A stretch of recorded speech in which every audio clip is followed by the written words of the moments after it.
Good evening, Honourable Senators. I note that we have quorum, and I call this meeting of the Standing Senate Committee on Legal and Constitutional Affairs to order. Cotter. I'm a senator from Saskatchewan and I'm the chair of the committee. I'm going to invite my colleagues to introduce themselves, beginning on my left with the deputy chair. Denise Batters from Saskatchewan. Paulette Senior from Ontario. Marnie McBean, Ontario. Manuel Houdard, Quebec. David Arnott, Saskatchewan. Paul Prosper, Nova Scotia, Mi'kmaq. Kwe, Chibogadatan, Mnendene Wapmadan, Michelle Odette, sénatrice pour le Québec. I'm Senator Paula Simons from Alberta, and I come from Treaty 6 territory. Welcome, Kim Pate. I live here in the unceded, unsurrendered, and unreturned territory of the Algonquin Anishinaabe. Bonjour, Régent Aucoin, sénateur de la Nouvelle-Écosse. Bernadette Clément, Ontario. Thank you, colleagues, and once again, welcome to the committee's deliberations. Honourable Senators, we're meeting to continue our study of Bill C-40, an act to amend the criminal code to make consequential amendments to other acts and to repeal a regulation. This bill is sometimes referred to as the Miscarriage of Justice Review Commission Act, David and Joyce Milgaard's Law. And today we are fortunate to have a panel composed of the Chair in Indigenous Governance from Toronto Metropolitan University, Professor Pam Palmater, here with us in person. Welcome, Ms. Palmater. And Tanya Talaga, investigative journalist, joining us by video conference. I'd like to welcome and thank you both for taking your time to join with us. We're going to invite each of you to provide roughly 5 minutes of opening remarks. Firstly, Ms. Palmater, followed by Ms. Talaga. And the floor will be yours momentarily. But just to let you know, following those two presentations, we'll then engage senators with you in questions and discussion for the balance of approximately 1 hour. Professor Palmater. Merci beaucoup. Je m'appelle Pam Thank you very much, Pam Palmater. Palmater, Quenang Deluisi Pam Palmater. I'm from the Sovereign Mi'kmaq Nation and unceded Mi'kmaq, and it's an honor to be here on sovereign Algonquin territory. Thanks for inviting me to speak to this. It is very important. For those who don't know my background, I've been a lawyer for 25 years, and I focus on Indigenous rights, international human rights, policing, and justice. So when it comes to this bill, Bill C-40, there are lots of things that if I had my way, I could add things to it, as with any piece of legislation. Sometimes pieces of legislation are such that no matter what you do, you can't make it work. But this legislation is critical.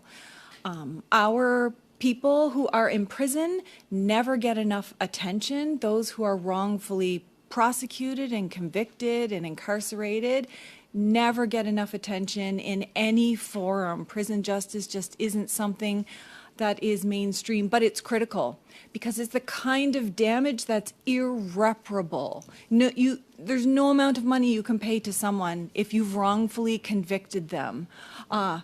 In terms of just the time lost, but also what happens to them in prison. And we all know that Black and Indigenous peoples disproportionately represent those who are in prison. So for me, given the timing of the bill and things that can happen in the future, I would rather have this bill pass without amendments and take steps in the future to expand it in the future than not have the bill at all. That's how critical I think that this bill is. It is effectively the last chance for so many who are wrongfully convicted. And I've talked to people before. I come from Mi'kmaq territory where Donald Marshall Jr. Went through a whole process, and there ended up being a Marshall inquiry into his wrongful conviction. But not so many. Actually, the vast majority of those wrongfully convicted and incarcerated are going to get a special inquiry to look at their circumstances or exonerate them. That's why this is so important.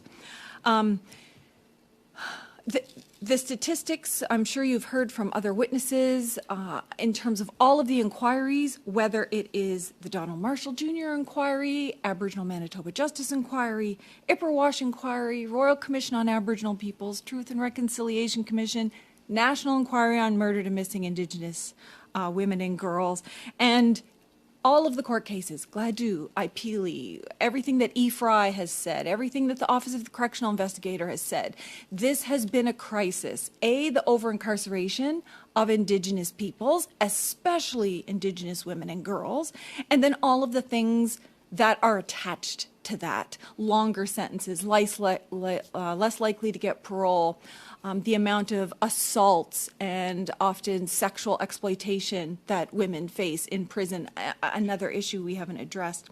So to me, this is what Canada has done is created this pipeline in everything. Indian residential schools, 60 Scoop, foster care, forced sterilizations, you name it, has created a pipeline to prison for our kids, for our parents, for our grandparents, and once you get trapped, once you get sucked into that pipeline, it's almost impossible to get out. We know statistically, if your parents were in prison or incarcerated, you're probably going to end up that way. We know that the majority of people came from foster care or Indian residential schools.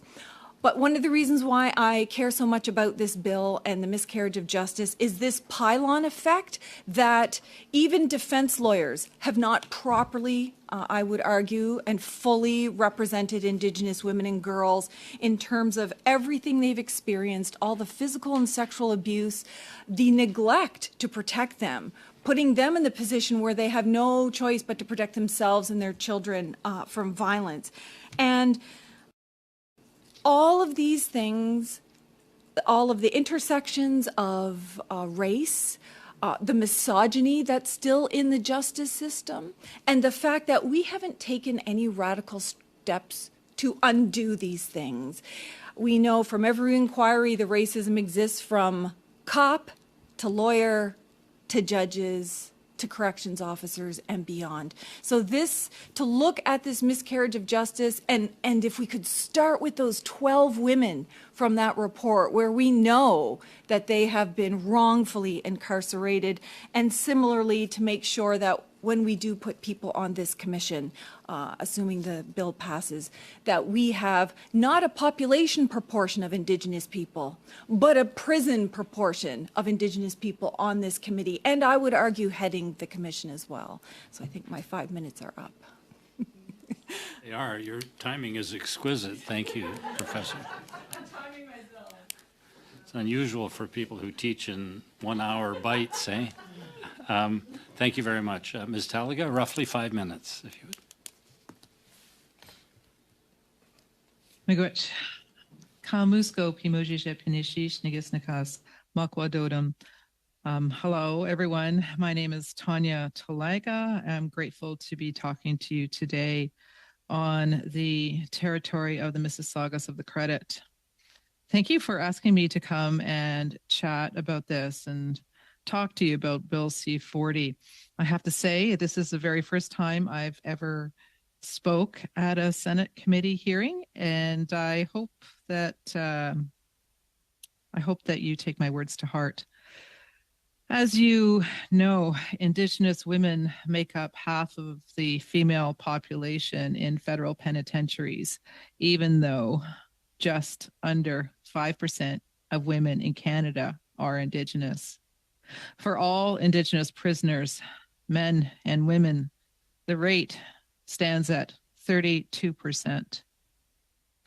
But I have to tell you, in some areas of the country where my mom and my mom's family are from Northern Ontario, those rates are much, much higher. About 80 to 90% of the inmate population is Indigenous.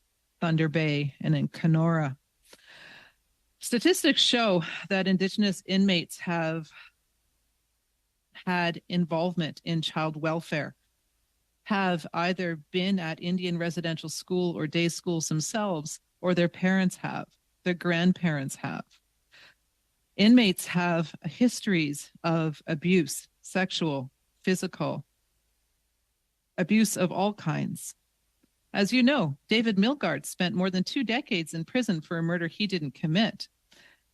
Senators Kim Pate, Yvonne Boyer, and Dawn Anderson wrote a report, of which Pam Palmater just told you about, of 12 Indigenous women whose cases must be reviewed for possible miscarriages of justice owing to racial and gender bias.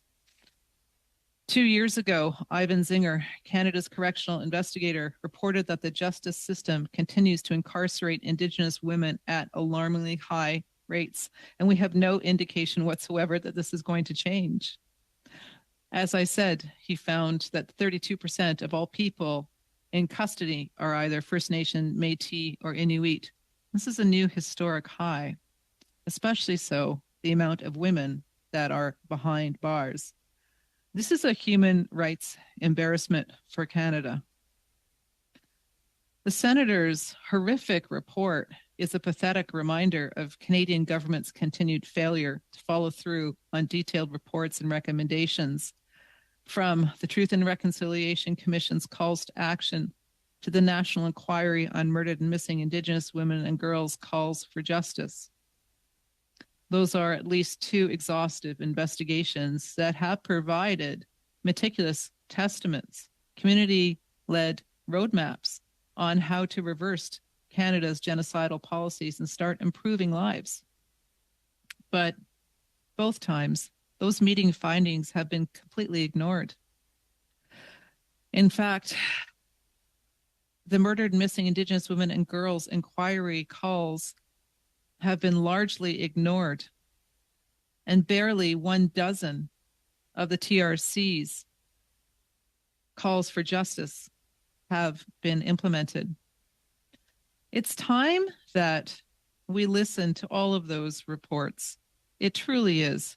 I mean, how many more reports must be written before we have any action?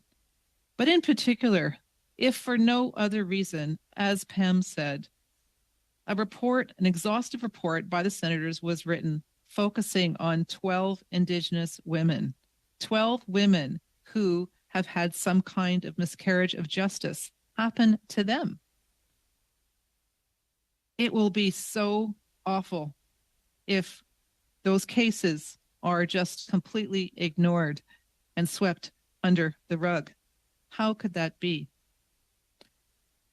Kim Pate, the senator, knew all 12 of those women for decades. One of those women she knew for 40 years. Some of those women are out of jail now. Some have died or are ill.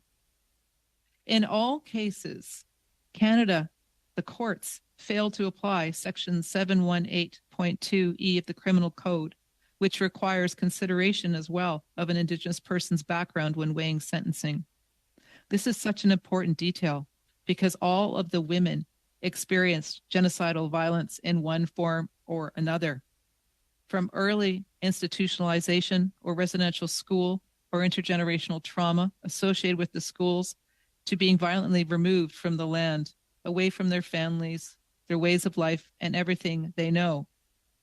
This is yet another legacy of Canada's colonial policies, which some in this country continue to deny. In particular, Odelia and Narissa Quaisance, 2 sisters who were convicted of life in prison for killing a man who was a maintenance worker at their residential school, are among the 12 women. Their case was picked up by the Innocence Project, which the support of the wrongfully convicted David Milgaard, Justice Minister at the time, David Lametti, ordered an investigation into the Saltu sisters' conviction. Those 2 women now have hope, but their lives were taken from them. The bulk of their lives were taken from them. How many more women behind bars do we know are suffering the same fate? As Ms. Pate told me, half of the women serving life sentences or long sentences, almost all are self-defense or defense of others. They were deputized to protect themselves. When they were being victimized, the state wasn't there to assist them. So when they do, the state swoops in and criminalizes them. If these women didn't fight back, they'd be dead. It's that simple. Was that looked on at all when their sentences were given to them? And as you know, jailed Indigenous people face terrible outcomes. They are more likely to self-harm, die by suicide, be labeled gang members, and spend more time in prison for their convictions.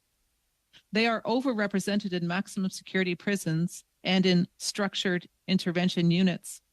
An update to segregation techniques. This is a human rights emergency. Canadian politicians need to do the right thing. They need to look at those cases. Bill C-40 is at least what Canada can do. Canada talks about how we are on a mission of reconciliation, of truth and reconciliation. How can that be when you look at the record of how Canada, the justice system, has treated our people? Last month, I visited the Fraser Valley Institute for Women. I was gifted this eagle feather. I'm holding it right now with me here by an elder in the prison. There were about 30 women that day that came to talk to me. I was there in October.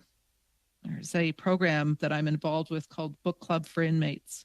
They had just read my new book, The Knowing. Each of the women that I spoke to talked to me about their time in prison. We heard stories of what had happened to them. They told me what they lived through in their lives, how they wound up in prison in the first place, some for decades. For decades. You cannot tell me, with such high incarceration rates like we have in the country of Canada, that there is a percentage of people that are wrongfully convicted behind bars. Bill C-40 is the only hope that we have right now that will be marginally quick to giving these women, these men, a chance at life. It is the least. Ms. Talaga, I'm going to apologize, but I'm going to interrupt you there so that there will be a chance for a good dialogue between you and Professor Palmater and the senators. You used a little bit of Professor Palmater's leftover time, but I thought we should turn now to questions and answers, if we may. I'm going to start with inviting Senator Arnott to pose the first question. Senator Arnott is the sponsor of Bill C-40 in the Senate. Senator Arnott. Thank you, Senator Cotter, and thank you to both witnesses for coming and helping us today understand these issues from your perspective. I have two questions. One is for Ms. Palmater, and the second one is for Ms. Talaga. So, Ms. Palmater, given your expertise in Indigenous governance and law, how important is it for the proposed Miscarriage of Justice Commission to integrate cultural competency training and Indigenous legal principles in its operations? Thank you for the question and for sponsoring this bill, because like I said, it's of critical importance. Given the fact that it's our people disproportionately sitting in prisons, our people disproportionately arrested and abused and underprotected, and it separates us from our communities, our cultures, our elders, our children. At the very minimum, the people who sit on this commission need to be a significant number of Indigenous experts, and I would argue Indigenous women experts and lawyers, because they're going to know the cultural context. They're going to know, in some cases, they're going to know the language, or at least have a language background and understand those worldviews and beliefs.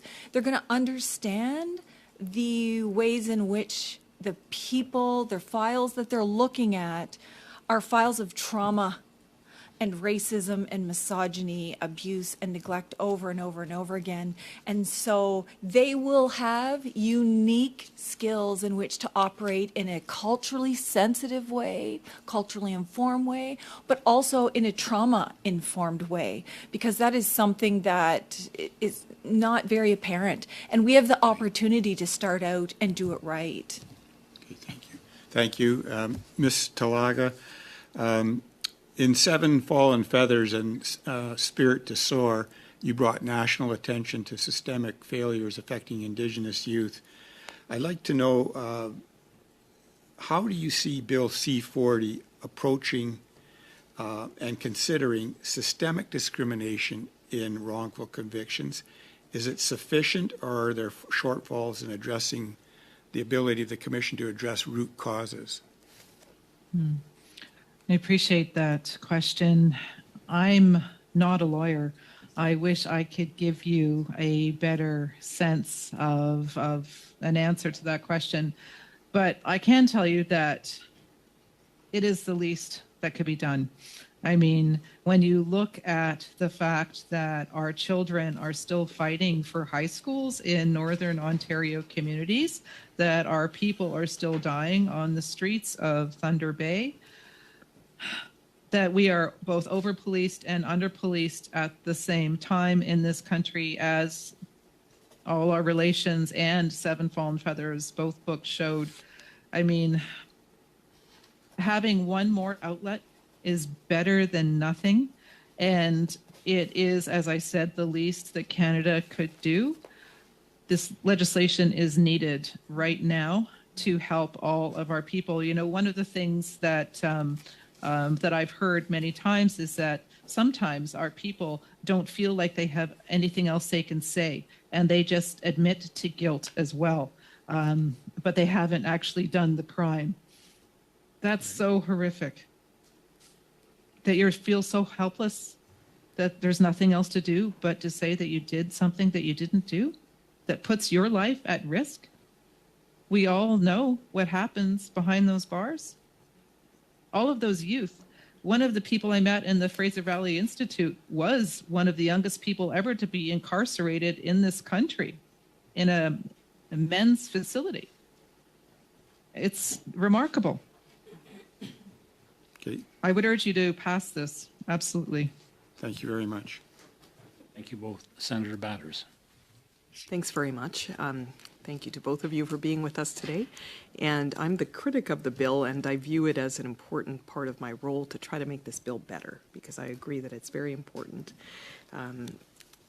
but that it needs to be as good as it can possibly be. And so my first question to Professor Palmater is, the report, as I'm sure you're aware, by Judges Laforman, Westmoreland, Traore, recommended that the Commission have the authority to refer cases for a pardon or record suspension for applicants when justified, but that provision was not included in Bill C-40.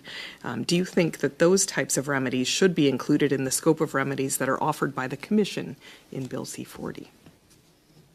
Definitely in the future, when this bill is expanded, there are many things. I have a list of things I would love for them to include.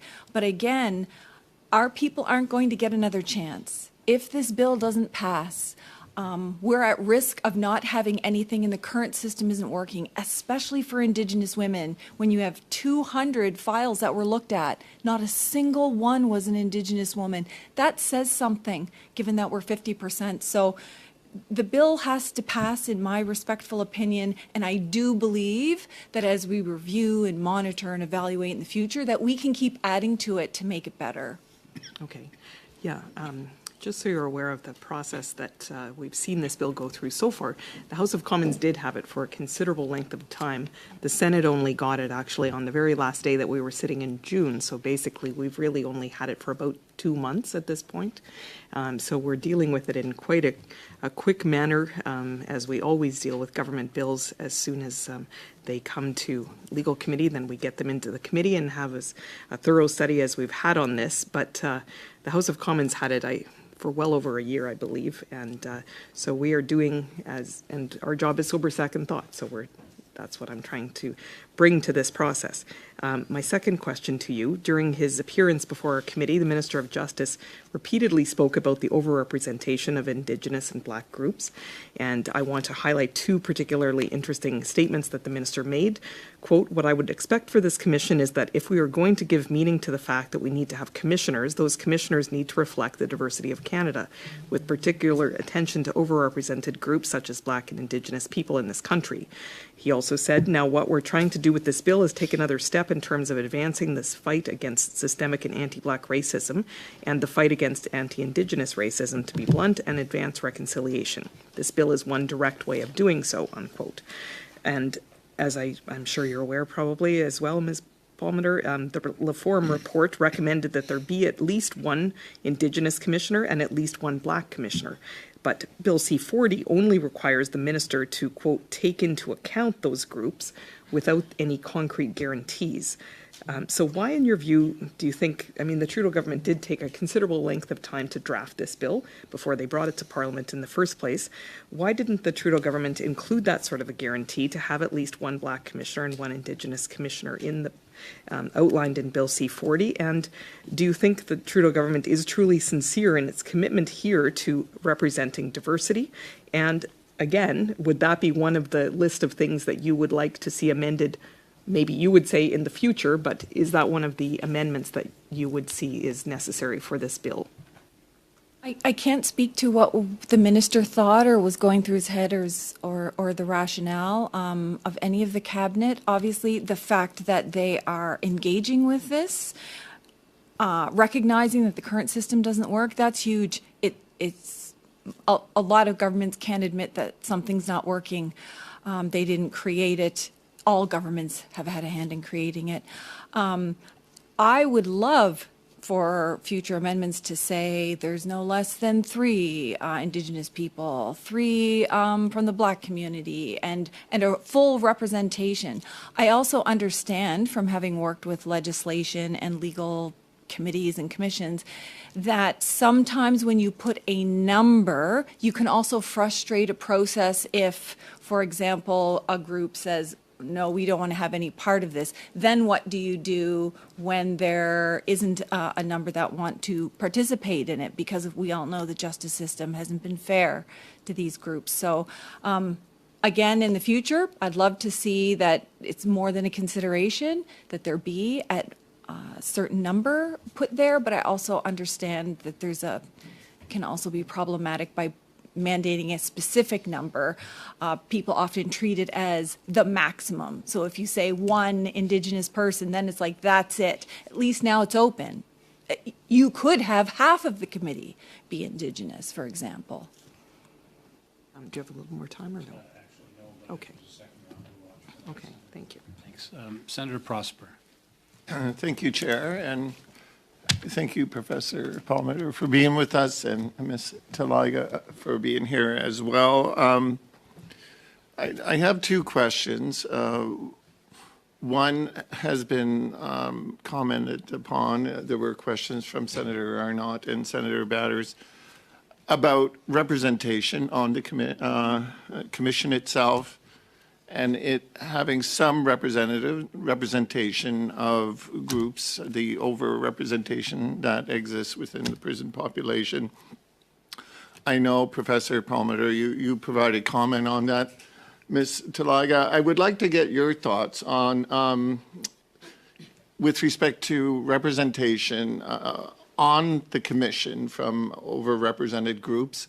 My second question for each of you relates to language. And we had a first-hand situation in committee. Certain accommodations were made to have interpretation.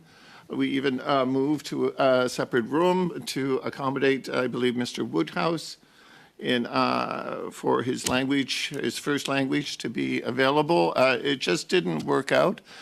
But it was a clear example for us, the importance of having language and being represented and accommodated within the context of, this particular bill. And I want, if you don't mind, each of you to provide what sort of comments you think language should play a role within the context of this bill. So if we could go with the first question, Ms. Talaga, with respect to representation on the commission. Miigwech, I think that if I had my druthers, I would have at least 2 Indigenous commissioners that is part of the group. We need to look at who is in prison, and we also then need to look at the makeup of the commission that you're proposing, and make sure that there is adequate representation for our people, 100%. Now, in order to make sure that this gets passed before governments change, I would say that what Pam said, we have to do what we can now to make sure we have this mechanism that is available for our people. When it comes to language, absolutely, more needs to be done to serve our people in this capacity. You know, I think it was in May, for the very first time, my friend, he's NDP MPP Saul Mamakwa, was able to speak Anishinaabe. The very first time in Queen's Park, Ontario Parliament. Isn't that remarkable? 150 years after this country came to be, that an Indigenous language was spoken in the most populous province. As you heard, the jails are full of our people, and most of our people have been to Indian residential school, have been to the child foster care system, have suffered forms of abuse. Many are from communities as well. English is a second language to many of our people in the jails. It is the right thing to do to make sure there is translation services available and that we are able to speak our languages behind bars or in front of them. I think the second question, Senator Prosper. Yes. I think language is essential, especially dealing with Indigenous people who are filing this application for a miscarriage of justice. We have to make other federal legislation like C-91, the Indigenous Language Act, have meaning. We need to see that all of these different pieces of legislation and rules can actually work together. Similarly, Bill C-15, UNDRIP, and all of the rights of Indigenous peoples, and to be able to use their language in every context.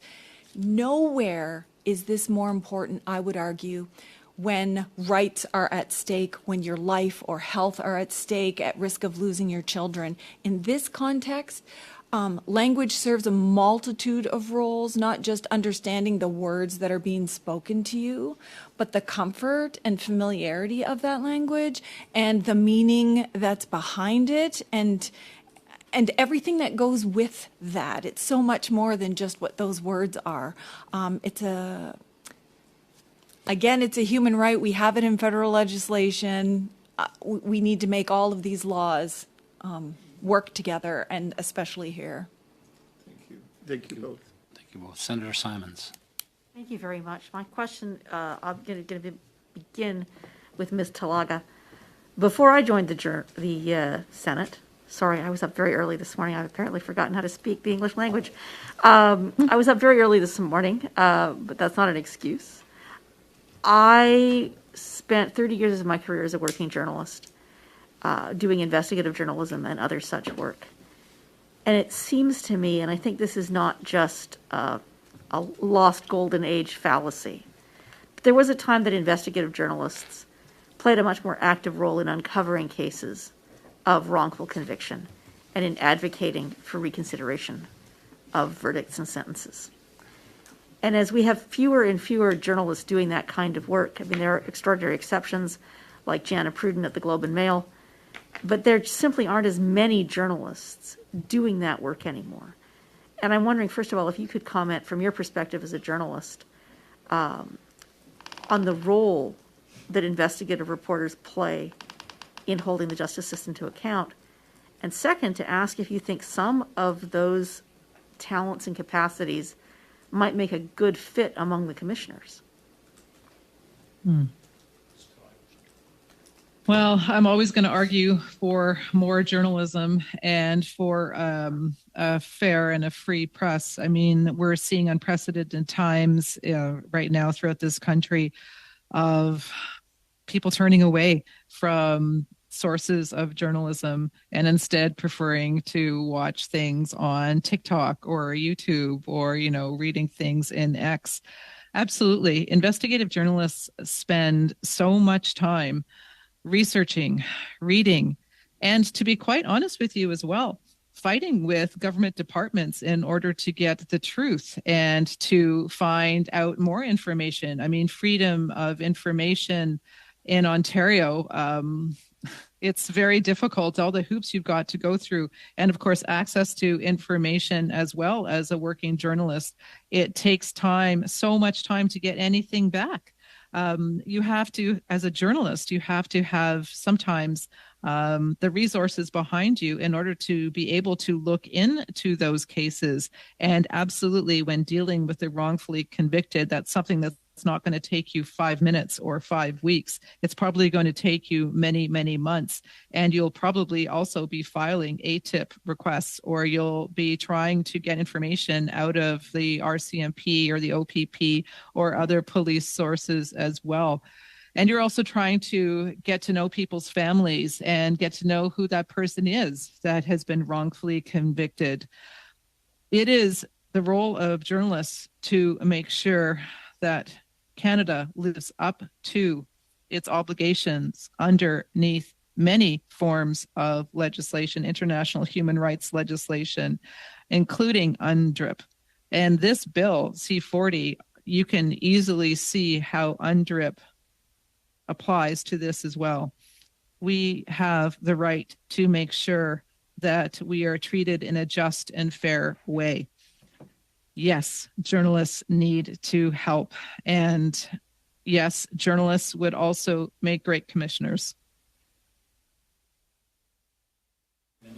All right, for Professor Palmater, I live in Edmonton.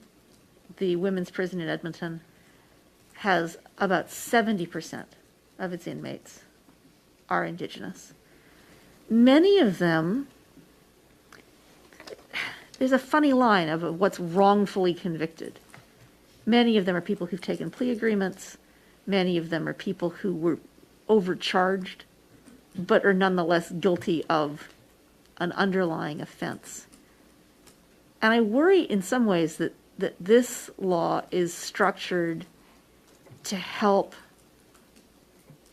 mostly the people whose cases are the outliers, the people who've really been prima facie wrongfully convicted, as opposed to people who are enmeshed in the criminal justice system in ways that are less easy to tease out. And I'm wondering if you could speak about how we strike the balance in looking at the way people are being sentenced and forced into plea agreements in a way that is leading to an overpopulation of Indigenous women in prison.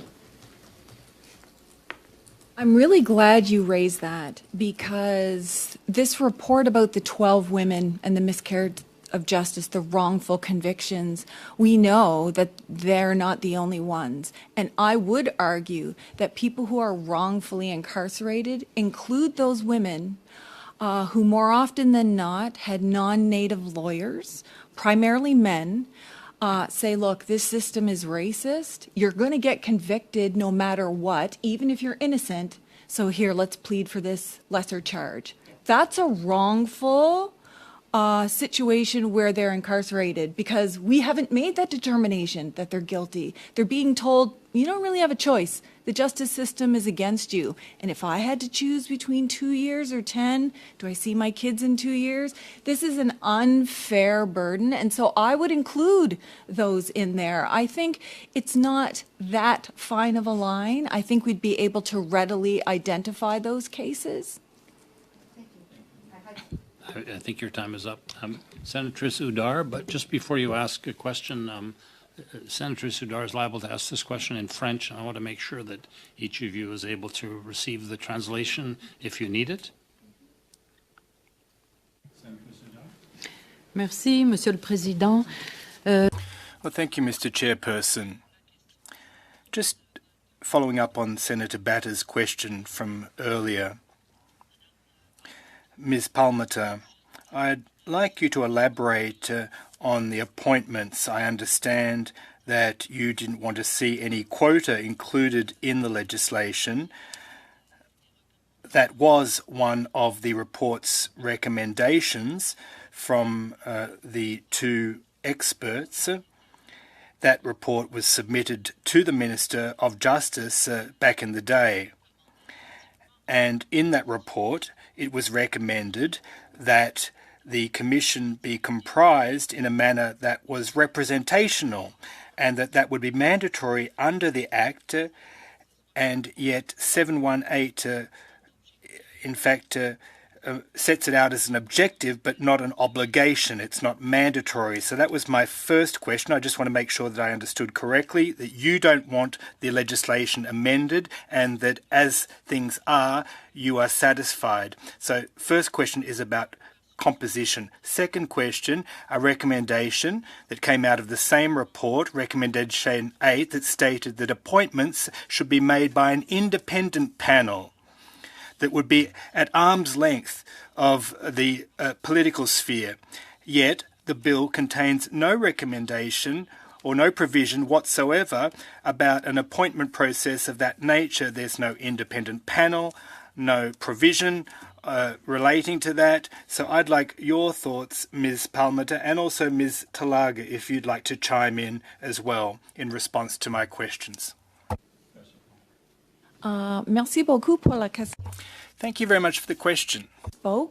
If I had my way and I was drafting it, I would have a very specific composition of Indigenous peoples to guarantee that at a minimum we had a certain amount, and at a minimum women were on there, and also that we had protections in there to make sure that... Oh. I cannot hear the interpretation. Have no traduction. Oh no. It's not your fault, it's our fault in terms of not getting it properly interpreted into French as you speak. So we'll just hold for a second, Professor. That's not always the case when we speak in French. Oh no. I'm getting your thing right. Can you continue, Try again. please? Say a little bit of your answer. Hello, is the translation working? Oui. Can you hear it? It is now. Oh, okay. Excuse me. No. Thank you for the question. And just to clarify, in case I misspoke, I am in favor, if I was the one drafting it today and I had my whatever I wanted, I would have a certain number of Indigenous people.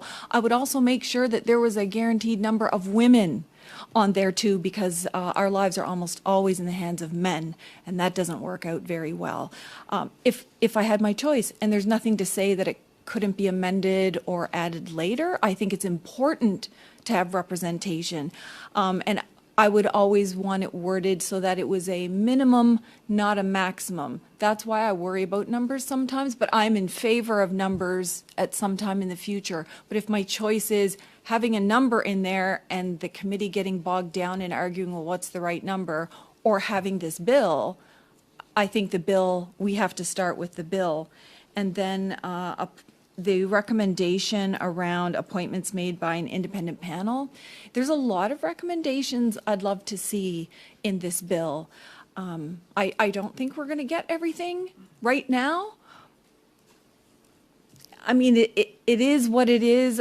And again, I revert back to, this could be the last chance for our people who have suffered a grave miscarriage of justice, and every day that they sit in prison, wrongfully convicted, is another day left without their children, separated from, at least on the Indigenous part, their communities, and for women, the significant risk of physical and sexual abuse by corrections officers, by other inmates.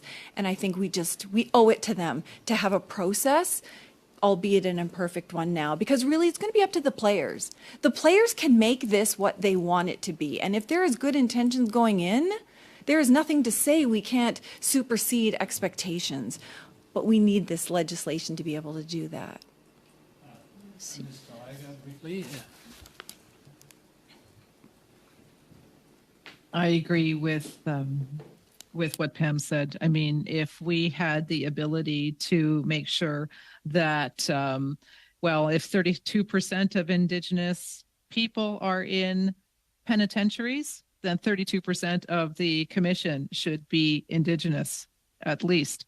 But if we have a choice of no bill or waiting to make sure that the numbers are correct, I would say pass it and then make sure there are amendments and provisions made so we have accurate and proportional representation on the commission. Senator Aucoin. Merci. Well, thank you very much. I'll be asking my question first of Ms. Palmater, if I may. Now, I have questions about official languages, French and English, and also the minority language, particularly French.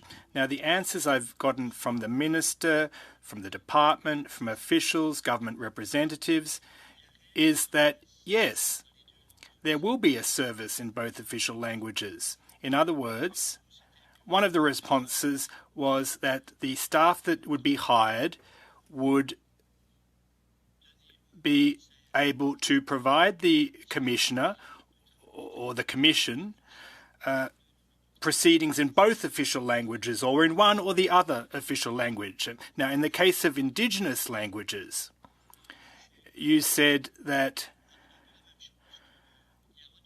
well, they said that there would be staff that would understand Indigenous languages, but no guarantee that there would be commissioners that understood Indigenous language and culture. How would you respond to that? Could you give me your thoughts, please?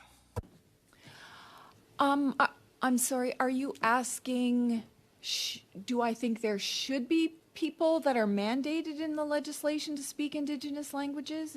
Est-ce que ça c'est votre question? Bien, je veux savoir qu'est-ce que vous pensez si jamais qu'on... Well, what I want to know is if you had your druthers, i.e.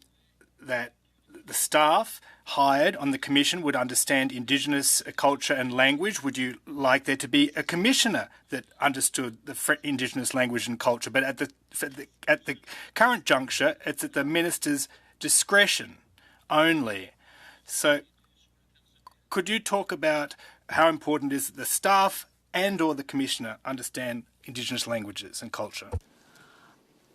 Given that it is grossly disproportionately our people in prisons and jails and youth corrections, but especially in federal institutions, that, to my mind, to give life to C-91, the Indigenous Languages Act, UNDRIP, our right to have all services in our languages, doesn't push aside English or French. I have no fear that there's always going to be English and French in these federal institutions, but our languages aren't always there. And I think it's important that First Nation person who is incarcerated in from Quebec who only speaks Francais and Cree, that they be able to have access to both of those languages for these proceedings. And the only way we're going to have that is to make sure that we have fulsome commissioners and or additional processes and supports and staff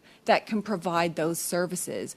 But I would never want to relegate Indigenous languages to just staff. I think it needs to be at the commissioner level as well. And I think the minister, at least how I read it, has the discretion to have that happen. Merci. C'était ma question. Merci. Thank you. Senator Pate. Thank you very much, and thank you to both of you again for your testimony. And I'm struck, today would have been CD's 52nd birthday had she survived. And one of the things that you'll know, both of you, from reading the 12 Women report is that this was someone who was represented by excellent criminal counsel, by a number of organizations, Indigenous organizations who intervened, and yet still the context of the death, the murder that she was convicted of was never explored in court. And we heard testimony from Ms. Worm, the daughter of Don Worm and Helen Samaganis, last week, where she described how her father, even though he was Indigenous, he did not understand the context of Donelda Kay, a woman he defended. Donelda Kay was ultimately acquitted in a context where everybody thought she would be convicted and everybody argued she should have been.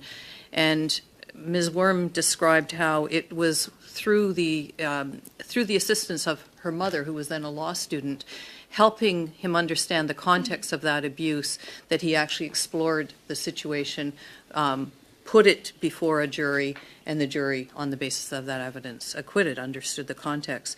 One of the issues, as has been raised by some of my colleagues, is many of these women have pled guilty. Many people who have been wrongfully convicted have pled guilty. And the result is that when we look at fresh evidence, one of the questions you will know, Dr. Palmater and Ms. Talaga, you will know from your work in so many other areas, if the evidence was known at the time, it's not considered new evidence for the purpose of courts of appeal. I wonder if either of you could explore a bit more the importance of being able to put forward that kind of evidence, because it's not clear in the legislation now that that would be permitted. The minister has clarified that he thinks it could be, as well as whether you could talk about the importance of being able to look at a series of cases like the 12 women together to see some of those, the ways in which that it's not just a one-off situation, but these are systemic issues. Thank you for that question. It's really important, and I don't want to sound overly negative, because as lawyers we're supposed to support one another, but in all of the people that I have worked with in a criminal context, although their lawyers might have been well-intended, they might even be experts, they might, be part of amending criminal codes and a whole bunch of other things, precious few have taken the time to know the history, first of all, of everything that's happened, but to also know the detailed history of the person that they're representing. And then, because the majority here seem to be men, also the impact and the situation of violence against women and its impacts and all of these misogynistic and racist ideals that have been so normalized that they don't even know. Unfortunately, some of these lawyers today would not admit that they didn't fully serve their clients to the very best of their ability. And having a miscarriage of justice committee, I hate that this is the last resort. We shouldn't be able to get through all of these levels.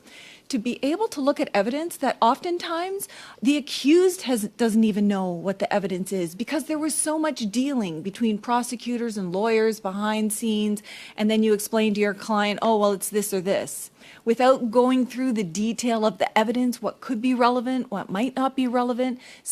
Your own defense counsel substituting their judgment that, you're probably going to be found guilty, without really going through that with a client who maybe doesn't have that legal knowledge either, or to understand the rules of evidence. So this kind of a commission, this last best hope, can look at the kinds of information and context and evidence that nobody else has thought was important or cared to bring forward or knew that it was critical context, because we know how it goes, how police officers are the feeder group, and then you've got lawyers, then they're trying to present before judges. Judges are only looking at what's in front of them.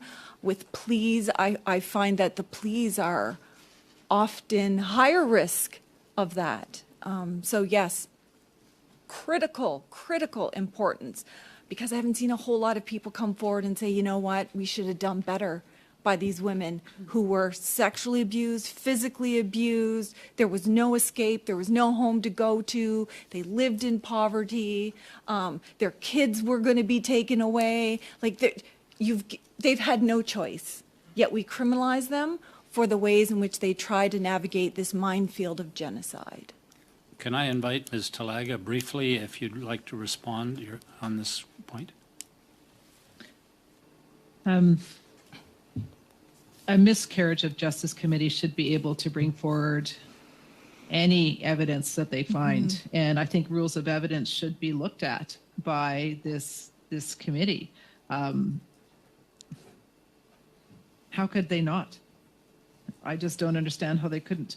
I'm not a lawyer, again, and I don't know everything about the rules of evidence, but perhaps that needs to be re-examined. And there are so many cases where, as I mentioned, as you know, as Pam knows, where our people are behind bars and they admitted to something they didn't do. Mm-hmm. or people didn't do their jobs correctly. Cases weren't examined as fully as they should have. Why is that?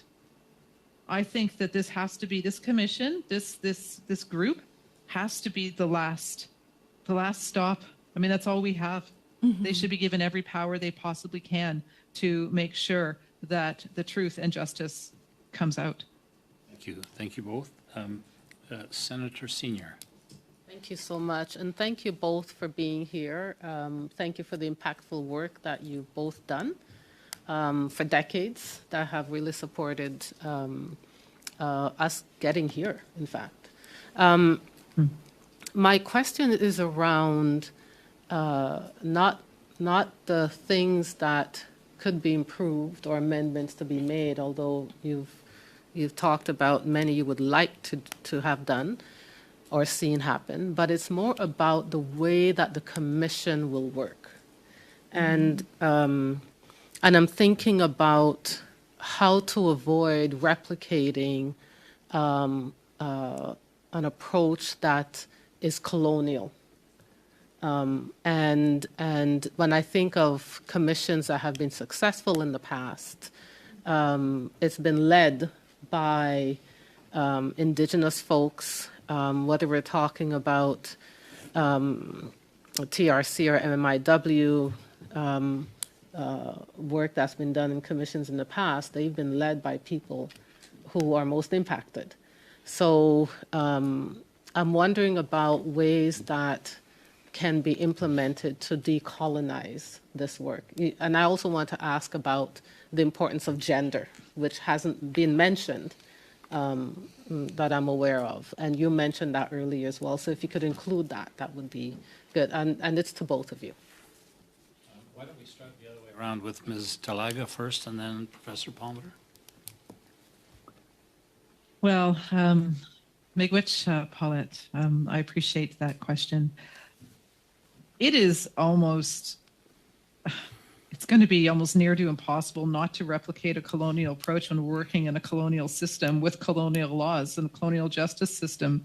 I would love to see a Marion Buller as head of this commission. I would love to see First Nations justice or judge or lawyer that is head of this commission. But the truth is that we have to know the colonizers' law in order to use it, in order to get our people out of jail. I would love to say, I wish this wasn't the case, but this is where we are. We can always appoint a First Nations person to lead the commission, and perhaps that person, once the work is started, can look at the deeper work at how we got into this mess in the first place, you know, and which has a really long, well, it's arduous, and we all know how we got here, but to untangle it will take so much time, and so many of the people that are behind bars don't have all the time in the world, and they deserve to be freed. Professor Palmater?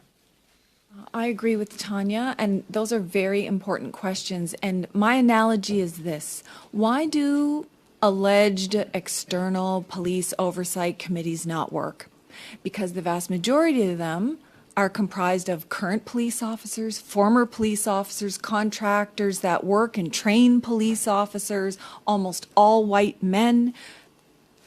So we don't really have any real oversight. We have the opportunity to do things differently here. What I wouldn't want to happen is just staff this commission with police officers, former police officers, lawyers, prosecutors, judges who have been in the business of wrongfully convicting Black and Indigenous peoples their whole lives. And then this is really not much hope. We really need to have community-based people who have connections to community, people who understand a broader scope other than just criminal law. Criminal law is going to be important, but there's also related laws, human rights laws. We need to know the history, the context. we need to do things differently so that we're not just replicating police oversight type committees. And if there's a second part to that question, I forget it. Oh, well, and I've already said we have got to make sure that we have significant female representation on this commission. Sadette. Je vais poser mes questions. Well, I'll be asking my questions in French of incredible women, and I'll ask my questions, as I said, in French. But thank you very much for the wonderful, tremendous work you do. You are standard bearers, you are champions, and you are a force to be reckoned with in our vast country of Canada. And over the past 3 years, I've had the privilege of hearing from witnesses appear before me when in a previous life I appeared as a witness. And so I try to bring honour to my role as a senator. And I hear colleagues from the other chamber who come from different political parties who are calling for a depoliticisation of the issues, a depolarisation of violence against Indigenous women and women in general. And really, that is what we need to do. That's the job we need to do. And hearing from my colleague, Senator Batters, say, well, it is true, our role is for sober second thought, such that this legislation is gone over with a fine-tooth comb with different viewpoints and different perspectives. But here we are, and regardless of which government brought in this legislation, in my mind, in my heart, Truth and Reconciliation, National Investigation Inquiry, the report from Ms. Kimberly Murray that talks about an amnesty of the state. We're no longer talking about genocide, we're talking about an amnesty on the part of the state. Now, you're saying that we should proceed without amendment. That surprises me. I hear your opinion, I support it, but I know that you are a warrior, and you're saying that this is cataclysmic where we're at now. So in your opinion, you're saying, okay, let's go ahead with this, but we may have to deal with a new government that needs to have the wherewithal and improve this bill, a mindset to improving this bill. Do you see where I'm coming from? You know, one party voted against this bill, and yet it's high time now. You know, the reports have been issued, the proof is there, it's incontestable. You say, let's do better next time round, but let's vote in favour of this right now to get it out of the starting gate. What are your thoughts, if you could elaborate?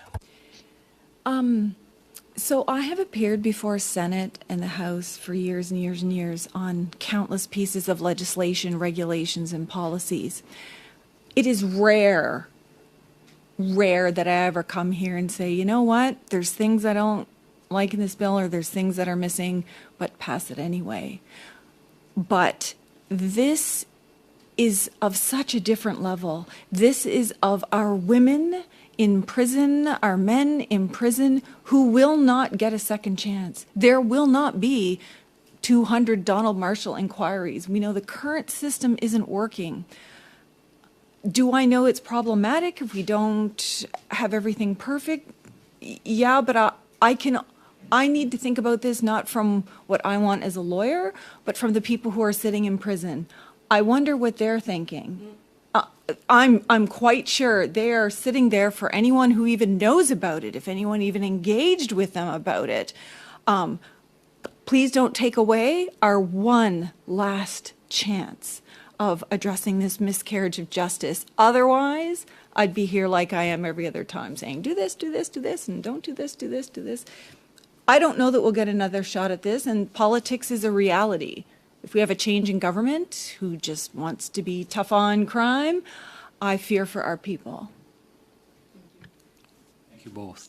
Colleagues, a number of you have an interest in continuing the discussion, but in order for us to have a full opportunity to discuss the second panel, I think we need to stop at this point. In that regard, I want to extend my thanks and the thanks of the committee to each of you who are here, Professor Palmater for coming in person and providing your insights and wisdom, and Ms. Talaga online, thank you for taking the time and sharing your thoughts and responding so directly to questions from our senators. At this point, if I can find the gavel, we will suspend for 2 or 3 minutes and reconvene with the second panel. Thank you very much.